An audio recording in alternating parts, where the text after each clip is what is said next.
Om Tavakatamritam Taptajivanam Kaviviriditam Kalmashapaham Shravanamangalam Shrimadatam Bhavigrantiye Yuridajana. Muy buenos días, bienvenidas, bienvenidos a una nueva clase de Vedanta Latinoamérica, una clase de el Evangelio de Sri Ramakrishna, que como ya se estuvieron dando cuenta, si es que vieron algunas de las clases anteriores, no es tanto una clase exclusiva de filosofía no dual, ¿no? Como que tal vez nos enfocamos un poco más de eso los miércoles en el Bhagavad Gita. Sí, inevitablemente repasamos muchos aspectos de la filosofía no dual, pero al mismo tiempo como era incluso principalmente la enseñanza de Sri Ramakrishna, se hace mucho énfasis con la parte devocional, ¿no? Con el camino, el Bhakti Yoga, el camino del amor por Dios. Eh, Ahora, justamente antes de empezar con la grabación de la clase, nosotros, los que estamos presentes, recitamos algunas oraciones y finalizamos con el Nirvana Shatkam. El Nirvana Shatkam es exclusivamente un himno no dual, directamente al camino del conocimiento. Y sí, nosotros en Vedanta Latinoamérica hacemos mucho énfasis al camino del conocimiento, pero eso no significa que tampoco hagamos énfasis en la parte devocional, es sumamente importante. Ahora, sí, puede que capaz alguno que otro de nosotros no resonemos mucho con el camino devocional, sentamos una inclinación un poco más por el camino del conocimiento, está perfecto, pero nosotros intentamos equilibrarlo y no es que uno rechaza al otro. Podemos seguir en el camino del conocimiento, estudiando las escrituras, los Upanishads, el Bhagavad Gita, las enseñanzas de grandes maestros como Shankaracharya, Swami Vivekananda, pero al mismo tiempo tener una práctica diaria con respecto a Dios, a nuestro Ishta Devata, ¿no? Idealmente podríamos tener nuestro altar, podemos tener momentos específicos o un momento específico en el día o la noche en la que dejamos todo atrás, celular, conversaciones y nos enfocamos en Dios. ¿Y qué es lo más elevado que nosotros le podríamos o le podemos pedir a Dios? Que nos bendiga con amor. Me acuerdo, hay un gran Swami, discípulo directo de Sri Ramakrishna, no sé si les comenté alguna vez esta historia, Swami Akhandananda. Swami Akhandananda obviamente ya había ganado el conocimiento de Brahman, era un Brahmagyani, un Jivan Mukta, y que en algún momento en su vida, no me acuerdo exactamente qué estaba pasando, pero tuvo una visión divina de Krishna, de Govinda, y fue una experiencia tan dulce, tan hermosa, tan indescriptible, cómo lo describió, que la dicha del conocimiento de Brahman queda pequeño a comparación de la dicha de esa experiencia devocional. Entonces sí, por supuesto, ganar el conocimiento de la verdad, volvernos Jivan Muktas, ganar Brahma Gyana, es parte del objetivo que nosotros intentamos obtener como aspirantes espirituales, siguiendo las enseñanzas que seguimos en Vedanta Latinoamérica, pero no es exclusivo. No solamente estamos intentando ganar el conocimiento de la verdad no dual y de esa manera ganar paz y dicha suprema, pero al mismo tiempo queremos lo dulce de Dios, ¿no? Idealmente lo acompañamos por eso con la práctica espiritual y no hay nada mejor que eso, en mi opinión personal, que escuchar las dulces y hermosas palabras de Sri Ramakrishna. Entonces, se podría decir que estamos yendo, al menos esa es mi intención y eso es lo que yo personalmente hago, que vamos equilibrando ambos, ¿no? Bhakti, de manera devocional, cada uno de nosotros va a resonar tal vez con algún aspecto de Dios más que otros, tal vez con Krishna, tal vez con Jesús, tal vez con la Madre Kali, tal vez con Hanuman, no importa.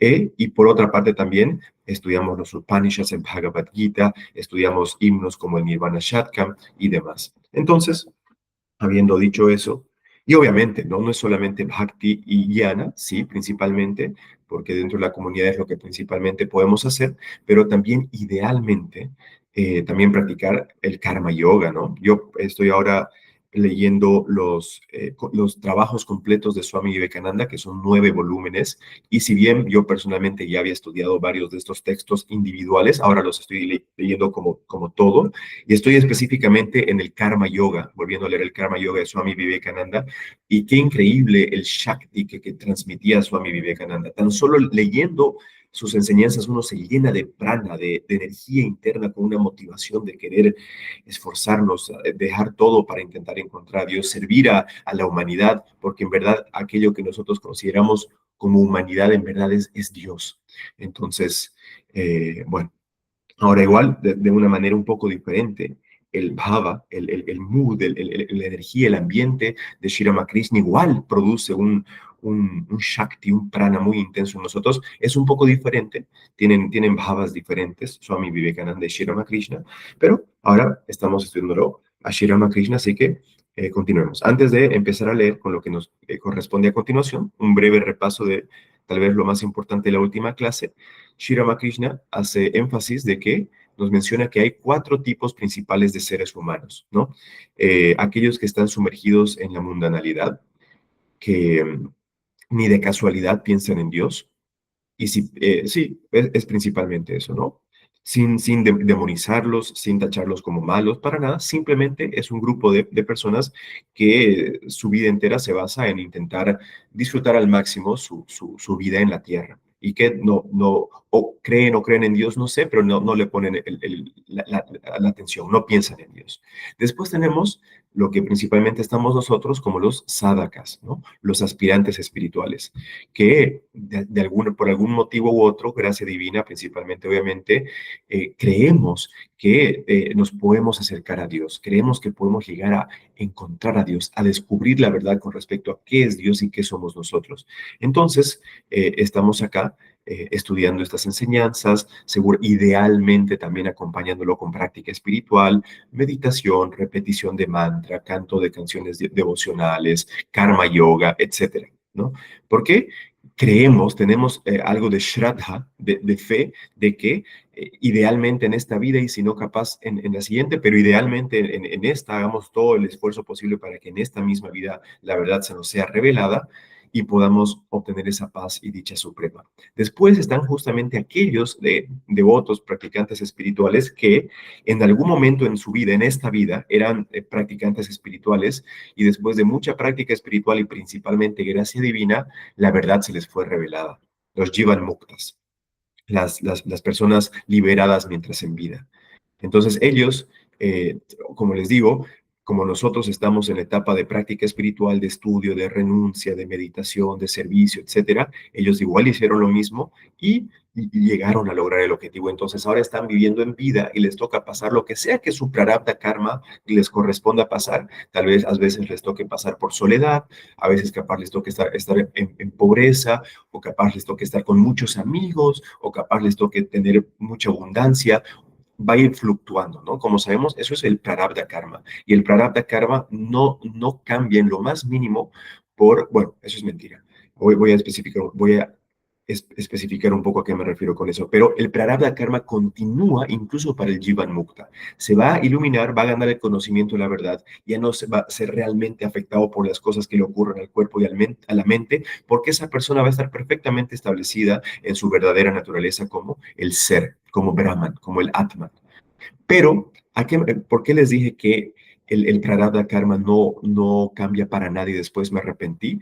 Porque no es que no cambie para nada, y no solamente para un Jivan Mukta, para nosotros, para los practicantes espirituales, la práctica espiritual, el sadhana, el servicio, lo que sea que podamos considerar como práctica espiritual, siempre y cuando sea hecho sin esperar frutos por detrás, ¿no? Porque eso, karma yoga no significa ir a hacer servicio a lugares de voluntariado o a orfanatos o lo que sea que se puedan imaginar, si es que por detrás hay ese deseo de querer tener reconocimiento, si es que lo estamos haciendo por ganar mérito o cualquier fin egoísta que esté oculto por nosotros, anula por completo el mérito que pueda haber de hacer el verdadero karma yoga.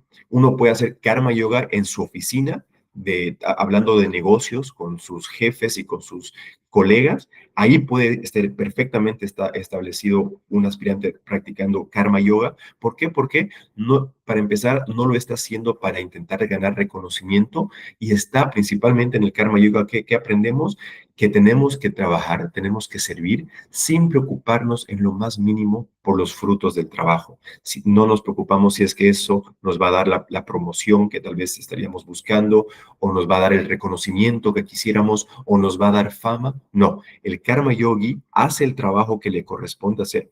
Por nuestro prarabdha karma, por algo estamos trabajando donde estamos trabajando, pero no nos preocupamos en lo más mínimo, idealmente, en los frutos de ese trabajo. Los frutos dependen de Dios. Si Dios me quiere dar éxito, riquezas, lo que sea, va a venir de Dios. Y si no, igual es la voluntad de Dios, no me afecta. Ese es el ideal karma yogi.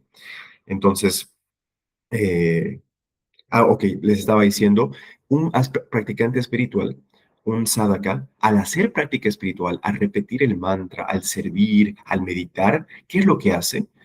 Está generando como un buen mérito. Y ese buen mérito en esta misma vida no es que el prarabdha karma pueda ser evitado, no, inevitablemente lo tenemos que vivir, pero ¿qué es evitable? La el peso del prarabdha karma, ¿no? Si una persona estaba destinada a que se tenía que romper una pierna, si hace mucha práctica espiritual, sea que se vuelva una persona liberada o no, esa práctica espiritual puede acolchonar un poco lo terrible del accidente que capaz le tocaba vivir, ¿no? Entonces, bueno, ese puede ser un motivador extra para que tal vez hagamos más práctica espiritual, pero no, como les digo, idealmente en el karma yoga es ni pensar en cualquier fruto que pueda llegar a venir. Simplemente hacer el trabajo reconociendo que es por algo estamos en el lugar en el que estamos y que Dios se encargue de lo que sea que tenga que venir como resultado de eso. Ok, allá. Y nos falta el último grupo, que realmente en la actualidad nosotros, capaz acá en Latinoamérica, no estamos mucho en contacto con este último grupo y es más, en la humanidad hay muy pocos, si es que realmente hay constantemente, no sé, que son los Nitya Siddhas, los eternamente libres, ¿no? Esos son los cuatro grupos de personas. Los que están completamente sumergidos en el mundo, los aspirantes espirituales, los Jivan Muktas, aquellos que se han liberado, y los eternamente libres. ¿Quiénes son los eternamente libres? Aquellas almas que en alguna vida pasada ya se liberaron, ya no están obligados por temas kármicos en encarnar en la tierra, pero por acompañar a un avatar o por alguna misión en específico que puedan llegar a tener en la tierra, encarnan para justamente cumplir su rol en esa misión. Y justo una pequeña mención, como les había dicho, Sri Ramakrishna había mencionado que 6 de sus discípulos eran nityasidas, eran ishvarakotis, eran acompañantes de Dios, almas que ya eran libres, pero que vinieron por una misión a la tierra. Entre ellos, obviamente, está Swami Vivekananda, está Swami Brahmananda, y también hay un gran yogi, un gran monje, que no se sabe mucho de él porque vivió una vida un poco más apartada, no mostró tanto de lo que tenía, era un poco más reservado, que era Swami Yogananda. Les dije sobre él, ¿no? En la anterior clase les dije igual, no es Paramahamsa Yogananda, él igual era un gran monje, gran renunciante, gran yogi, ¿no? Este es Swami Yogananda Puri y era considerado como un Ishvarakoti. Él tenía una naturaleza muy pacífica, muy noble. Él hizo tanto sadhana, hizo tanta práctica espiritual, descuidando por completo su salud física, por ejemplo, con la misma alimentación y demás, que fue el primero de los discípulos directos de Sri Ramakrishna monásticos en fallecer. A sus 38 años, si no me equivoco, falleció porque su cuerpo no, o sea, hizo tanta intensa práctica espiritual que su cuerpo no comió bien, no se cuidó bien, no aguantó y hay una historia muy interesante que les quiero contar con respecto a Swami Yogananda. Junto antes de que deje su cuerpo, antes de que muriera, él ya no quería volver a reencarnar. Él incluso siendo un Ishvarakoti, una encarnación divina, él no quería volver a reencarnar, no quería, él quería que esta sea así su última vida, pero había tenido una visión, un sueño, si no me equivoco, en la que Sri Ramakrishna se le apareció y le dijo, no, vas a tener que volver conmigo una vez más. y se fue Sri Ramakrishna.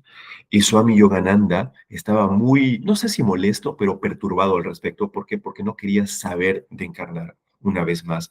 Y estaba decidido y decía, no, no, no, no, no quiero reencarnar, no quiero reencarnar. Y habló, si no me equivoco, con Girish Ghosh, que era un discípulo laico, ¿m? Eh, y le dijo, mira, si Shri Ramakrishna te está diciendo que tienes que reencarnar una vez más, algo así le dijo, ¿no? Como que vos no lo puedes entender, pero es eventualmente por tu propio bien. Entonces, de cierta manera lo convenció, Swami Yogananda internamente lo aceptó, dijo, ok, si me toca volver a acompañar una vez más a la tierra, lo voy a hacer, y al poco tiempo dejó su cuerpo y murió.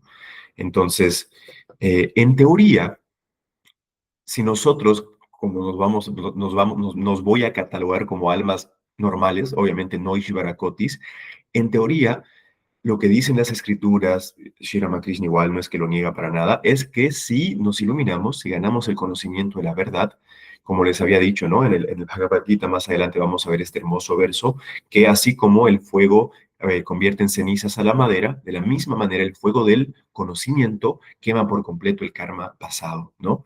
Y al final de la clase me acuerdo que lo expliqué un poco más de detalle. Entonces, esa es la teoría. Pero, no sé, si me preguntaran a mí, digamos que Dios, por gracia divina, me llegó a liberar en esta vida, incluso a pesar de eso, ¿qué no daría, sabiendo que igual hay mucho sufrimiento y demás detrás de cada vida, qué no daría por volver a reencarnar para poder acompañar a Dios, ¿no?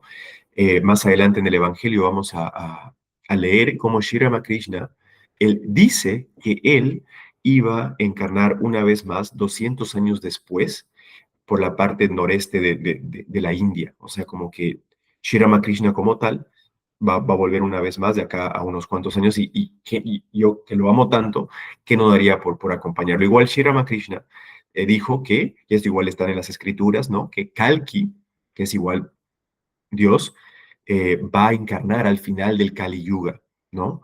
Entonces, yo me acuerdo que una vez le pregunté esto a un swami de la orden allá en Los Ángeles. eh, En teoría, Rama, Krishna, Chaitanya, Sri Ramakrishna, Jesús, todos dentro del hinduismo son considerados como avatares, encarnaciones divinas. Pero al mismo tiempo es como que dentro de las encarnaciones divinas, dentro de los avatares, hay ciertas diferencias. Entonces, Sri Ramakrishna dijo, nosotros, al menos yo personalmente, y la orden de Sri Ramakrishna lo consideramos como un avatar, dice que él iba a encarnar 200 años después una vez más, y dijo que Kalki, o sea, como que haciéndolo diferente, como otro tipo de avatar, Kalki, iba a encarnar al final del Kali Yuga. Entonces realmente no queda muy claro. Le pregunté y dijo, sí, yo también he pensado al respecto y no lo entiendo muy bien. Pero el punto es que en el mismo Bhagavad Gita igual lo vamos a ver, que Krishna dice, Krishna, no nos enfoquemos exclusivamente en la encarnación Krishna, sino lo entendamos como Dios encarnado. Cada vez que hay necesidad de que Dios encarne en la tierra, que hay un desequilibrio del adharma o como lo que querramos ver, Dios encarna en la tierra para poder, por el bien de sus devotos, para destruir a los terribles y para equilibrar el dharma, ¿no? Entonces, bueno, esa es la idea. Ah, y un comentario más al respecto. Había un gran swami de la orden de Sri Ramakrishna, que de hecho fue presidente de la orden de Sri Ramakrishna. Ahora no me acuerdo si fue el presidente número 13, creo que fue el 13 o el 14, Swami Ranganathananda Maharaj, gran Swami, a sus más de 90 años, de alguna manera u otra siempre se mantenía activo, su mente en Dios, leía, hablaba, gran Swami. Él dijo a un grupo de monjes, le dijo, sí, ustedes cuando dejen su cuerpo van a liberarse, ya no van a volver a reencarnar. Pero él dice, pero yo, no haciéndose como que yo especial, no, simplemente que es lo que le tocó, yo él dijo algo así, como que él iba a volver con Swami Vivekananda, como que una vez más iba a venir con Swami Vivekananda. Entonces, no sé, hay mucho misterio, realmente esto no es como una ciencia que se puede decir así tal cual, X, Y, 2 más 2, no, pero la idea es que nosotros idealmente tenemos que intentar ganar el conocimiento de la verdad, de esa manera liberarnos de la ignorancia, liberarnos del sufrimiento, ganar paz suprema. ¿Y qué es lo que pasa? Que en teoría como un alma libre, uno si desea puede volver a reencarnar. ¿Qué es lo que pasa? Nosotros estamos tan metidos en el mundo como nuestra única realidad, no nos parece tan grave volver a reencarnar, si se ponen a pensar, ¿no? No es tan grave. "Oh, es bonito, la paso bien, a veces como rico, sí, de vez en cuando sufro, eh, tengo amigos, la paso bien, no es tan grave volver a reencarnar, pero es porque nosotros no nos damos cuenta de lo que hay en post-mortem para una persona que fue buena, por así decirlo. O sea, no nos damos cuenta cómo son esos planos celestiales, qué tanto más superiores con respecto a de felicidad y dicha son a comparación de la tierra. Entonces es fácil decir, ah, bueno, si vuelvo a reencarnar, pero a ver, yo les garantizo que estando en esos planos tan elevados, tan hermosos, con tanta paz, dicha, ni me puedo imaginar, la idea de tener que volver debe ser lo más pesado que hay. Hay un canto de Adi Shankaracharya que dice, a ver si alguna vez lo estudiamos, una vez más estoy en el vientre de mi madre, aplastado, es como que hace mucho énfasis que nuevamente estamos acá y tenemos que pasar por todo el proceso, que tenemos que estar llorando como bebés para obtener comida y que no, como no tenemos control sobre nuestro cuerpo, tenemos que ir al baño encima de nosotros y después nuevamente tener que ir por el proceso del colegio y tener que estudiar y pensar en ganar en dinero y después viene la enfermedad y viene la soledad y viene la muerte. Entonces, justamente habiendo reconocido eso, ¿no? Muchos de nosotros eh, intentamos aspirar a salir del ciclo de samsara y obtener esa paz y dicha suprema. ¿Y ahora qué significa eso? Que un alma libre, si así lo desea, son muy pocos los que tal vez lo deseen, pero pueden volver a reencarnar. Ok, mucho preámbulo, la verdad que fue interesante, pero empecemos con el texto. Esos son los cuatro grupos de personas. Y habiendo dicho eso, Sri Ramakrishna explicando un poco este tema de los cuatro seres humanos va a continuar. Sri Ramakrishna dice, señalando a Narendra, el maestro dijo, ¿no? Narendra es Swami Vivekananda, no nos olvidemos, ¿no? Es un nombre premonástico.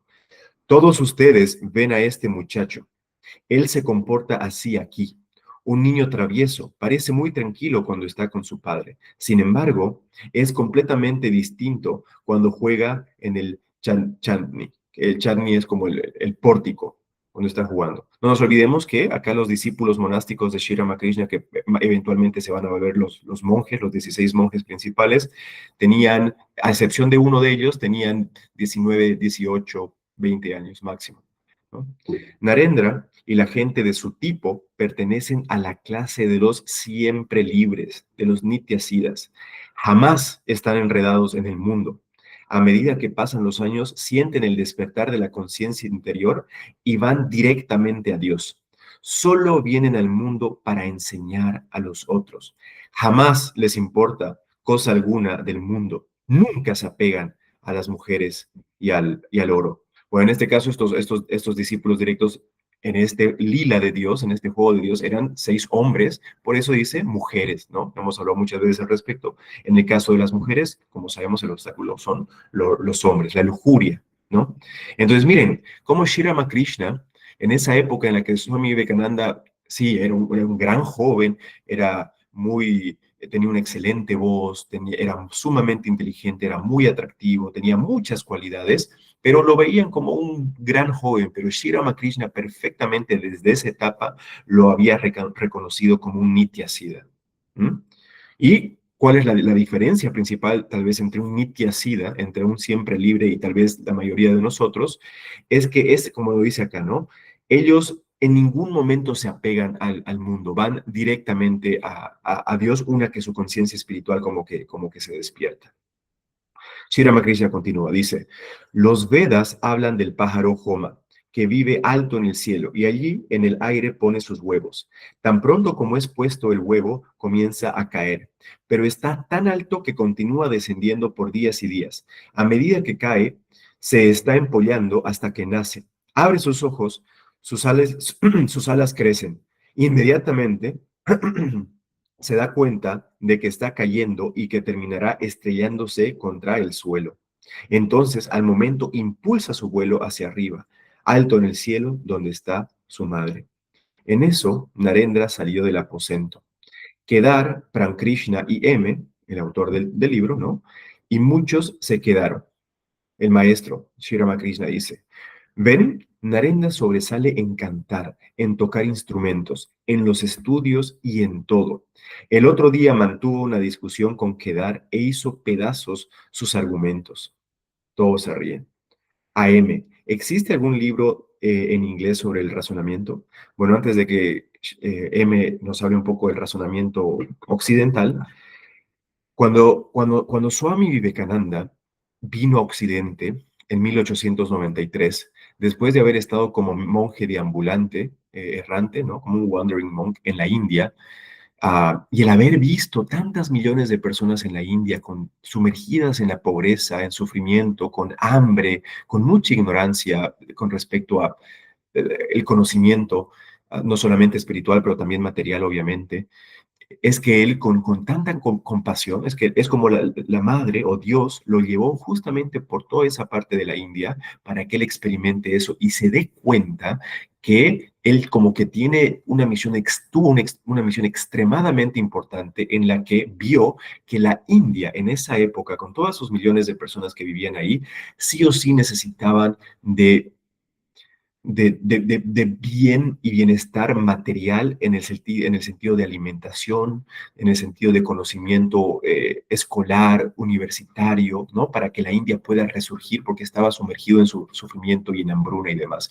Pero al mismo tiempo reconoció que en Occidente, si bien Estados Unidos, Inglaterra, Europa y demás estaban muy bien con respecto a lo terrenal, tenían mucha mejor educación, había mejor infraestructura, había mejor salud y demás, pero espiritualmente estaban con mucha falta. Entonces, Swami Vivekananda reconoció, fue el instrumento en el que unió estos dos, él fue como el puente que unió al occidente para que se pueda beneficiar nosotros, por ejemplo, ahora, este 2026, en Sudamérica, en Latinoamérica, beneficiándonos de estas hermosas enseñanzas, vino gracias a esa misión de Swami Vivekananda. Y de la misma manera, ahora, si bien en la India todavía hay varias personas que sufren de pobreza y hambruna, a comparación de cómo era antes y especialmente ahora hay muchas más personas, es increíble cómo mejoró la situación, ¿no? Vemos que en Estados Unidos, en Inglaterra, en algunos de los países principales de Occidente, muchos de los mejores ingenieros, doctores y demás son de la India, ¿no? Entonces, tuvo una misión realmente importante Swami Vivekananda al unir estos dos puntos. Y bueno, cuando vino, él no tenía realmente, él vino para hablar en el Parlamento de Religiones en Chicago en 1893. Y él en su inocencia no tenía tampoco mucho conocimiento al respecto mundano o qué sé yo sobre cómo este tipo de eventos funcionaban. Simplemente pensó que él al ir lo iban a dejar hablar. Pero él llegó a Chicago y cuando fue al Parlamento de Religiones como para intentar querer hablar, todavía no era la fecha para que le toque hablar, obviamente, pero igual como para inscribirse o qué sé yo, le dijo, no, no, no, no es que cualquiera puede venir a hablar de lo que uno quiera, uno tiene que ser invitado, tiene que tener como que una invitación y a vos nadie te ha invitado. Entonces, de una, lo rechazan a Swami Vivekananda. Swami Vivekananda está en Chicago con un montón de frío, con muy poco dinero en sus bolsillos, no sabe qué hacer y en lo que estaba llegando a Estados Unidos conoció a una mujer, a una señora que se volvió muy devota de él porque obviamente reconoció era el tiro cuando uno hablaba o veía a Swami Vivekananda, el Shakti, el poder, la energía, el carisma que él tenía era increíble, era imposible no reconocer su grandeza. Entonces le dijo que si alguna vez la necesitaba podía contar con ella. Entonces la cosa es que se fue, si no me equivoco, a Boston y fue en Boston que estaba ahí con ella intentando descifrar qué hacer y que conoció con el contacto, con algunos de los contactos de esta señora, a un delegado del Congreso de Religiones que iba a ser en Chicago más adelante ese año, un profesor de Harvard, o sea, un ser intelectual sumamente capaz, imagínense, profesor, creo que tenía su doctorado, era profesor en Harvard, y al hablar con Swami Vivekananda, al interactuar con él queda deslumbrado y se da cuenta que es de alguna manera u otra tiene que lograr que Swami Vivekananda participe del Parlamento de Religiones. Entonces, él, al estar bien conectado, escribe una carta como que a sus amigos conocidos que eran parte del Congreso de Religiones y les dice, pedir por credenciales a Swami Vivekananda es como pedir credenciales para que el sol brille. Así de impactante. Swami Vivekananda tenía una capacidad de memoria increíble. Tan solo leyendo un libro las primeras páginas ya podía comprender exactamente de qué se trataba todo el libro y demás. Entonces fue con esta introducción de este profesor de Harvard que pudo ser invitado oficialmente al Parlamento de Religiones. Y para finalizar esta parte, que realmente para que se den cuenta ese Shakti, ese poder, ese prana tan intenso que tenía Swami Vivekananda, por algo logró todo lo que logró, es que cuando le tocó hablar, y ojo, él también estaba nervioso. La historia dice que cada vez le tocaba hablar a Swami Vivekananda y él por los nervios, porque había una audiencia muy grande, decía, no, no, no, por favor, al siguiente, al siguiente, al siguiente, hasta que fue como que el último. Y cuando le tocó estaba nervioso, pero cuando empezó a hablar, ¿qué empezó diciendo? Sisters and Brothers of America, hermanas y hermanos de América. Y tenía tanto poder en sí que tan solo diciendo esas palabras las personas de la audiencia se levantaron a sus pies y lo empezaron a aplaudir por varios minutos. Tan solo diciendo eso, por el poder que tenía Swami Vivekananda interno, ¿no? Entonces, bueno, acá está Sri Ramakrishna a sus 19 años de Swami Vivekananda reconociendo todo esto. Y bueno, acá vamos a entrar a un tema un poquito, vamos a bajar un poco de Swami Vivekananda, en la que Sri Ramakrishna le pregunta a Mahendranath Gupta, el autor, que también era un gran intelectual, era una persona sumamente brillante. En este momento del libro tenía 28 años y si no me equivoco ya tenía 2 títulos universitarios y tenía mucho conocimiento con respecto al conocimiento mundano, intelectual, científico. Entonces, Sri Ramakrishna le pregunta a ¿existe algún libro en inglés sobre el razonamiento? Sí, señor, existe. Se llama Lógica. Maestro, a ver, dime lo que dice. Un tanto confundido, dijo, una parte del libro trata de la deducción de lo general a lo particular. Por ejemplo, todos los hombres son mortales. Los eruditos son hombres, por lo tanto, los eruditos son mortales. Otra parte del método de razonar de lo particular a lo general. Por ejemplo, este cuervo es negro. Aquel cuervo es negro. Los cuervos que vemos por todas partes son negros. Pero puede haber una equivocación en una conclusión establecida de este modo, porque al investigar uno puede hallar un cuervo blanco en algún país. Hay otra ilustración. Si hay lluvia en algún país, si hay lluvia, hay o ha habido una nube. Por lo tanto, la lluvia viene de la nube. Todavía otro ejemplo. Este hombre tiene 32 dientes, aquel otro tiene 32 dientes. Todos los hombres que vemos tienen 32 dientes. Por lo tanto, la especie humana tiene 32 dientes. La lógica inglesa trata de estas inducciones y deducciones. Sri Ramakrishna apenas oyó estas palabras, mientras escuchaba se distrajo, así que la conversación no prosiguió más lejos. Ok, más adelante hay un pasaje muy interesante que es como que algo misterioso porque Sri Ramakrishna no es que lo profundiza, pero dice, explica cómo es el estado mental de las personas cuando moran, cuando su mente mora en los diferentes chakras, ¿no? Creo que en algún momento ya les mencioné al respecto. Y sí, no voy a profundizar mucho al tema, pero él menciona que cuando un aspirante espiritual llega a morar o está morando en el quinto chakra, en el Vishuddha chakra, esa persona de lo único que quiere escuchar y de lo único que quiere hablar es de Dios. Y que cuando sea que escucha a otras personas hablar de otros temas mundanos, de dinero, de relaciones, de pareja, lo que sea que se pueda imaginar que no esté relacionado a Dios, esa persona, como está en esa frecuencia, si lo queremos utilizar de esta manera, está en ese quinto chakra, no aguanta, lo único que quiere es escuchar de Dios, entonces yo lo relaciono como que algo así.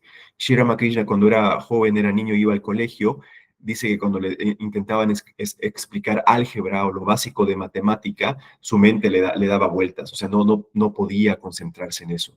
Entonces, este tipo, es como que Sri Ramakrishna no podía concentrarse o no podía prestarle mucha atención a estos temas. ¿Por qué? Porque eran más mundanos. Pero obviamente, vemos por otra parte cuando estamos hablando uy, perdón, me disculpas. Cuando estamos hablando de otros temas, Sri Ramakrishna está con una concentración tan profunda que justamente con esa concentración tan profunda es que entra en los éxtasis en los que normalmente eh, entra. Sri Ramakrishna apenas oyó estas palabras mientras escuchabas a Eloy. Cuando la reunión se dispersó, los devotos vagaron por los jardines del templo.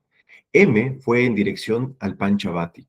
Ok, el Panchavati es un lugar muy especial que lamentablemente ya no se encuentra físicamente presente ahí en Dakshineshwar, donde vivía Sri Ramakrishna, en el que acá vamos a hablar un poco del Tantra. El Tantra es una práctica, es un camino espiritual muy misterioso, muy secreto, en la que normalmente es el conocimiento secreto que se transmite en el Tantra lo hacen no de manera abierta al público, sino de gurú a discípulo. Entonces, en el Tantra hay temas muy interesantes que la verdad que yo desconozco a profundidad, pero por ejemplo hay diferentes prácticas como conseguir 5 calaveras de diferentes tipos de animales y ponerlos como que de asana, de asiento, y encima de esas 5 calaveras de los 5 específicos animales, sentarse a meditación.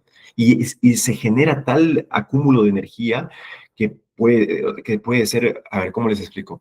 Hay un gran maestro en Estados Unidos que se llama Nishant Selvalingam. Nish, eso tiene una naturaleza realmente como de niño, a veces su nombre es como Nish the Fish. Es un maestro realmente increíble. Y él cuenta que una vez, estando en la India con un sadhu, con un monje, ve que ahí había uno de estos, no me acuerdo, es Pancha Asana, si no me equivoco, Pancha Asana, de estos 5 calaveras, estaban ahí puestas. Y él dijo como que, me quiero ir a sentar ahí. Y el sadhu, el monje, le dijo, no vayas, porque si vos vas y meditas y te sientas ahí, vas a ser aniquilado. ¿En qué sentido? En que cuando uno empieza a hacer práctica espiritual, por eso es bueno acompañarlo con cierto tipo de actividad física, porque tanto el cuerpo y la mente tienen que estar en buenas condiciones. Justamente empiezan a haber como que cierto tipo de reacciones químicas, eléctricas en el cuerpo. No es simplemente meditar, no nos damos cuenta de lo que verdaderamente está pasando internamente en nosotros. Entonces, en algunos de estos lugares, en esto, por ejemplo, en los asientos de estas 5 calaveras, se acumula una energía extremadamente poderosa, que si uno no está preparado, va y se sienta a intentar meditar ahí, la corriente va a ser tan fuerte que a nuestro sistema nervioso lo puede hacer tiras, pedazos, ¿no? Entonces, es la misma lógica. Esto se le llama tanmatras. Los tanmatras son como la energía, la frecuencia para utilizar un lenguaje un poco más moderno, actual, más occidental. Es por eso que, por ejemplo, cuando uno va a un templo, a una iglesia o a un lugar donde muchos santos o personas espirituales se juntan, hay cierto tipo de frecuencia, ¿no? Esos son los tanmatras. Y de la misma manera, cuando vamos a una casa embrujada o una casa abandonada y tiene su frecuencia, ¿no? Da un poco de miedo, hay como que tal vez sangre en el piso, son sus tanmatras, es la energía que está en ese lugar. Entonces, muchos sabios, muchos santos, específicamente, por eso en la India hay tantos lugares de peregrinaje, porque muchos santos, obviamente más que solamente lugares donde santos hay templos y más, pero muchos santos en algunos lugares en específico pasaron mucho tiempo haciendo sadhana, haciendo práctica espiritual. Entonces, esa sadhana se queda, los tanmatras están ahí presentes. Entonces, es muy beneficioso el poder ir a estos lugares porque esa energía, esa frecuencia, como que de cierta manera también nos puede llegar a influenciar. Entonces, ¿por qué les estoy diciendo todo esto? Porque acá se menciona que M fue al Panchavati. Pancha en sánscrito quiere decir 5. Bati, me imagino que quiere decir árbol árbol, debe ser árbol. ¿Por qué? Porque el Panchavati es un sector donde Sri Ramakrishna en su época de práctica tántrica eh, hizo que se plantaran estos 5 árboles que en el Tantra son recomendados como sumamente auspiciosos y que perfectos para hacer práctica tántrica alrededor de estos árboles. Entonces, cuando Sri Ramakrishna era más joven, plantaron estos 5 árboles y él famosamente se iba en las noches a meditar ahí, se sacaba toda la ropa, no sé, era un lugar bastante selvático, no era como que en la ciudad, no, era selvático, estaba completamente desnudo y se pasaba casi toda la noche, si es que no toda la noche, meditando ahí. Y alguna vez su sobrino lo vio volver del Panchavati y con sus ojos llenos de lágrimas. No me puedo ni imaginar las experiencias que llegaron a vivir que se vivieron ahí en ese Panchavati. Entonces, en esta época, allá por los 1882, todavía estaba físicamente ahí ese Panchavati y M fue a este lugar. Y lamentablemente les digo, no, para aquellos de nosotros que tal vez soñáramos con ir de peregrinaje a Dakshineshwar para ver todos estos lugares en los que se vivió este lila, el Panchavati ya no está ahí. Pero bueno, eran como las 5 de la tarde. Después de un rato volvió el aposento del maestro. Él me volvió. Allí, en la pequeña galería norte, observó un cuadro asombroso. Sri Ramakrishna estaba de pie, inmóvil, rodeado de unos pocos devotos, y Narendra estaba cantando. M jamás había oído cantar tan dulcemente, excepto al maestro. Cuando miró a Sri Ramakrishna, quedó estupefacto. El maestro estaba inmóvil, con la mirada fija. Parecía que ni siquiera respiraba. Un devoto le dijo a M que el maestro estaba en samadhi. M jamás había visto ni oído antes de tal cosa. Silencioso y maravillado, pensó, ¿es posible que un hombre olvide a tal punto el mundo exterior en la conciencia de Dios? ¿Cuán profundas deberían ser su fe y devoción para proporcionarle este estado? Si ustedes ven, hay, oficialmente hay solamente tres, o hay cuatro, tres o cuatro, principalmente tres imágenes de Sri Ramakrishna en existencia, ¿no? Son tres. Hay una que refleja tal cual lo que me acaba de presenciar. Es una imagen sumamente hermosa y realmente sorprendente porque no existe en mi conocimiento ninguna otra imagen así en el mundo. Es Sri Ramakrishna completamente sumergido en Samadhi. Ahora les voy a explicar un poco qué significa Samadhi, a lo mejor de mi habilidad. Y Narendra, Swami Vivekananda, está cantando. Y como sabemos, Narendra tenía una voz sumamente dulce. Entonces, esto lo llevó a Sri Ramakrishna en profundo Samadhi. ¿Qué es el samadhi? Como les había mencionado, con el tema de los chakras y la mente y demás, eh, se cree que hay 6 o 7 chakras que están de cierta manera como que en el cuerpo sutil, en nuestro cuerpo sutil. Y aparte de los chakras tenemos lo que en la actualidad se llama Kundalini, ¿no? Que también se lo puede ver, antes se lo llamaba más como Prana Shakti, si no me equivoco, era su nombre original. Entonces, sea que lo llamemos Shakti, la energía divina interna, o Kundalini, como que es la energía de la serpiente que está como que dentro de nosotros, ¿qué es lo que pasa?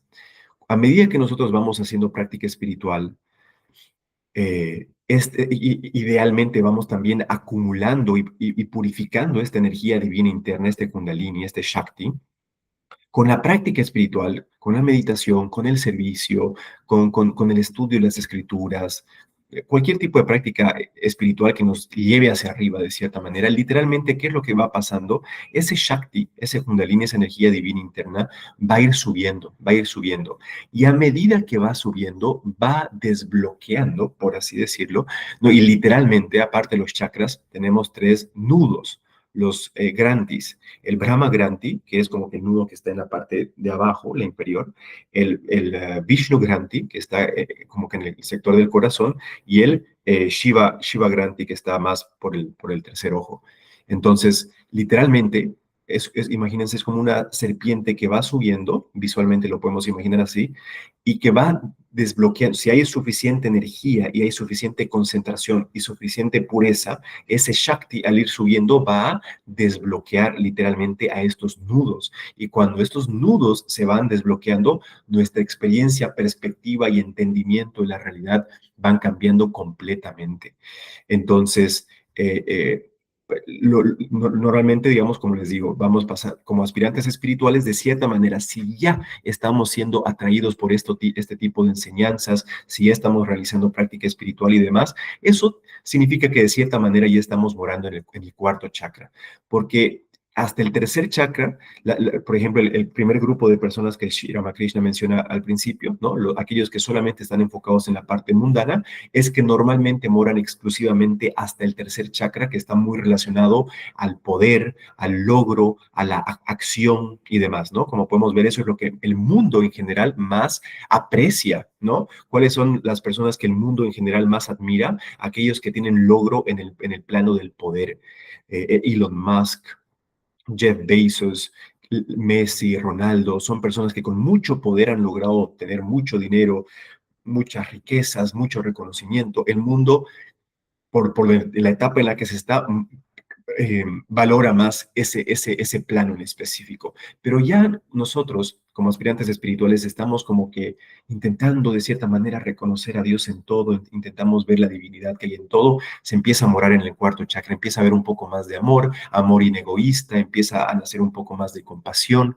Como les había mencionado, lo que menciona Shri Ramakrishna en el quinto chakra, es una persona que de lo único que quiere hablar es de Dios, lo único que quiere escuchar es de Dios, constantemente mora en la verdad. Ese aspirante espiritual rara o casi nunca, si es que nunca, a veces es difícil nunca, pero va a mentir. Es el plano de la verdad, de la expresión.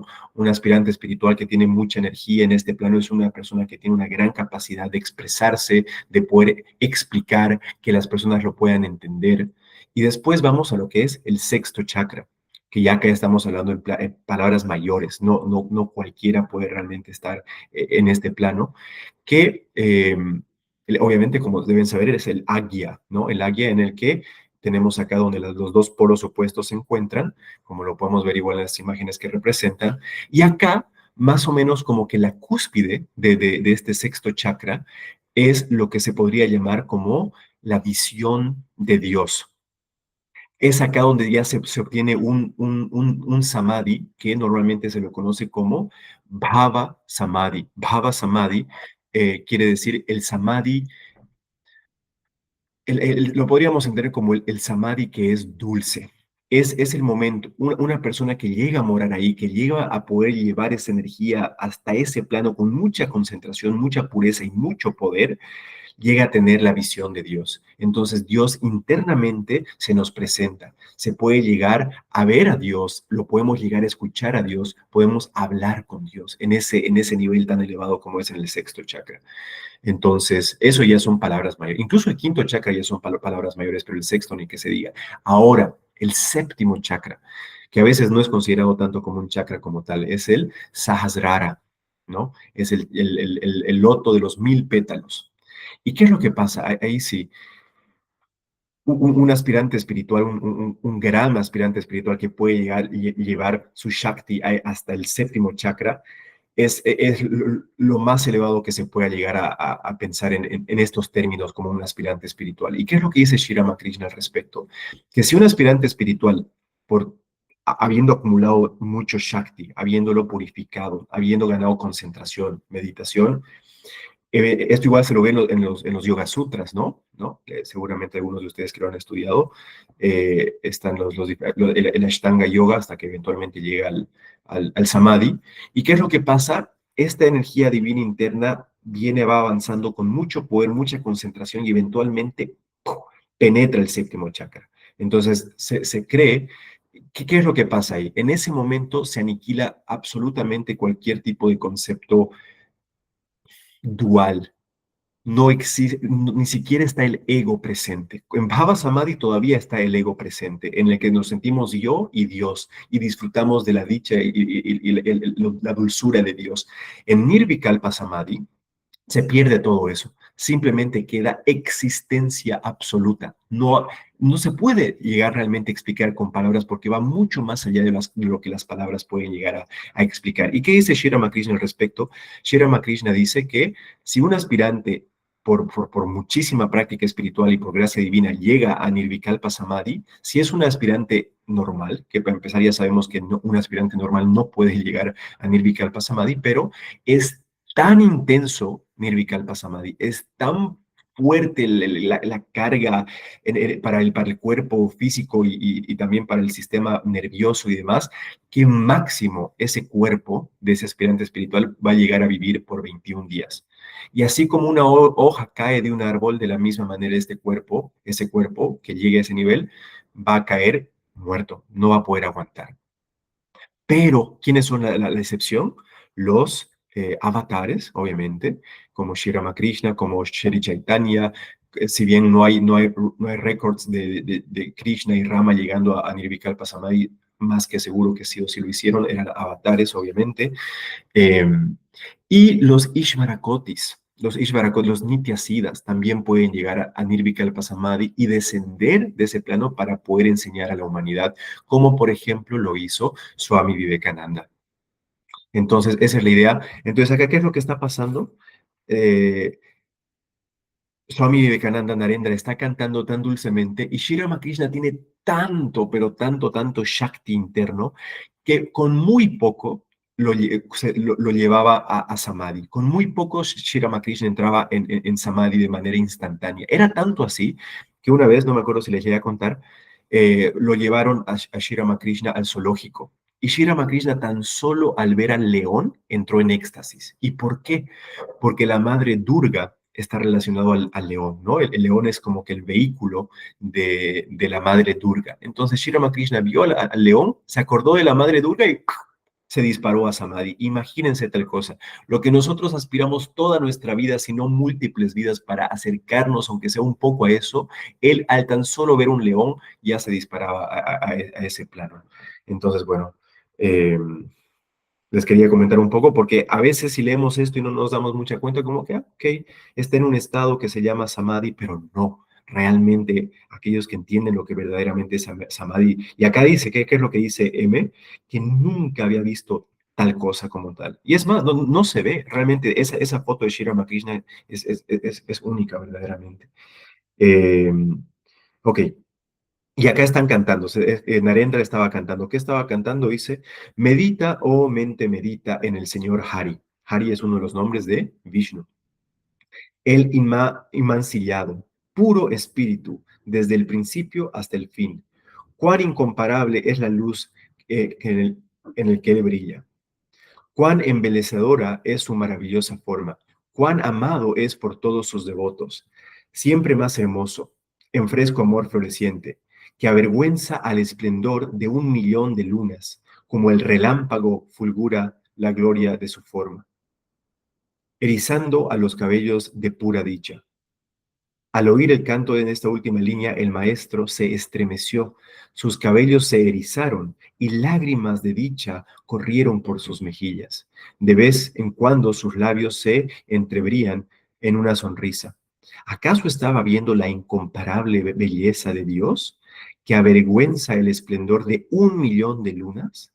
¿Era esto la visión de Dios, la esencia del Espíritu? ¿Cuánta austeridad y disciplina, cuánta fe y devoción deben ser necesarias para obtener semejante visión? Ok, hasta ahí vamos a dejarlo hoy, la clase de hoy con respecto al texto, pero imagínense, ¿no? La impresión que causaba. Algunos devotos escuchaban de un gran Paramahamsa, de un gran santo en Dakshineshwar. No nos olvidemos que son épocas completamente diferentes a la actual, allá en los 1880s. No había internet, no había ni siquiera, si no me equivoco, luz, tenían que tener aceite y era una realidad completamente diferente. Entonces, de alguna manera u otra, si tenían la bendición del karma de poder escuchar sobre Sri Ramakrishna, escuchaban de él. Iban de curiosos como para poder ver aprender de él, escuchar de sus enseñanzas. Imagínense, se encontraban con esto, con una algo realmente que no puede tener palabras, y no solamente eso. Ahora, tal vez en esta clase en específico no hemos sido muy expuestos a algunas enseñanzas puntuales de Sri Ramakrishna, pero Sri Ramakrishna se dice que muchas veces de 24 horas del día pasaba en algunas ocasiones 20 horas al día hablando de Dios. Y no era una persona monótona, o sea, no es que solamente hablaba, por ejemplo, nosotros nos enfocamos un poco más con respecto a Brahman, con respecto al aspecto no dual, intentando ganar el conocimiento de la realidad no dual, pero Sri Ramakrishna era experto para aquellos devotos que eran Shaktas, seguidores de la madre, para los Vaishnavas, los seguidores de Vishnu, de Krishna, para los vedantines, capaz nosotros, estudiantes de la filosofía Vedanta, para las mismas personas que seguían otras religiones como tal vez el sikhismo o el budismo. Se dice que cada persona que iba encontraba en Sri Ramakrishna un maestro de la corriente que él seguía, ¿no? Pero Sri Ramakrishna, ¿qué recomendaba siempre? Y con eso vamos a terminar, que está bien, que se aferre a su camino espiritual, a su creencia, a su deidad elegida, a su creencia personal, pero que por ningún motivo piense que ese camino es el único correcto, que no tenga una perspectiva sectaria. ¿Ok? Om Shanti, Shanti, Shanti. Harihi Om Tat Sat. Shri Ramakrishna Arpanamastu. Jai Ma, Jai Thakur.